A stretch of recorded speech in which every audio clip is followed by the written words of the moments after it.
సామాజిక పెన్షన్ల విషయంలో మాత్రం భారతదేశంలో ఆంధ్రాని కొట్టేవాళ్ళు ఎవరు లేరు. అది చంద్రబాబు అయినా, జగన్మోహన్ రెడ్డి అయినా. చంద్రబాబు నాయుడు గారు అప్పట్లో రూ. 1000 ఉన్న పెన్షన్‌ని ఏకంగా రూ. 200 ఉన్న పెన్షన్‌ని ఏకంగా 1000 చేశారు. 2014 ఆయన అధికారంలోకి రాగానే. ఆ 1000ని తర్వాతన ఆయన దిగిపోయే ముందు 2000 చేశారు. ఆయనే 1000 ఆయనే 2000 అంటే రూ. 200 పెన్షన్ ఆయన దిగిపోయే నాటికి రూ. 2000 చేశారు. జగన్ దానికి 3000 ఇస్తాను. అంటే జగన్ 2000 అని పాదయాత్రలు అనౌన్స్ చేయగానే చంద్రబాబు గారు 2000 ఇచ్చేశారు. ఆ తర్వాతన జగన్ అధికారంలోకి వస్తే 3000 అన్నారు. 3000 కాస్త ఏడాదికి 250 చెప్పారు.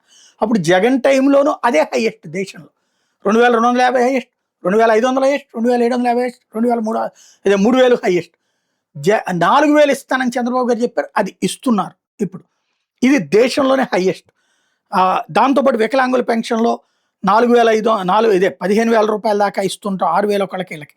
ఓవరాల్‌గా మన తర్వాత తెలంగాణ రాష్ట్రం నెలవారీ సామాజిక పెన్షన్ 2016 సెకండ్ ప్లేస్‌లో ఉంది. కేరళ 1600 ఇస్తది. తమిళనాడు రూ. 1000 ఇస్తది. కర్ణాటకలో రూ. 1000 ఇస్తారు. 1000 నుంచి రూ. 2000 ఇస్తుంటారు.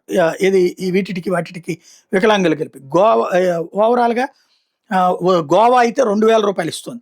మహారాష్ట్ర 600 నుంచి రూ. 1000, గుజరాత్ 750, పశ్చిమ బెంగాల్ 750, బీహార్ 1100, ఉత్తరప్రదేశ్ 1000, ఒరిస్సా రూ. 1000. ఇది ప్రస్తుతం దేశంలో ఇస్తున్నటువంటిది. హైయెస్ట్ అయితే ఆంధ్రప్రదేశే.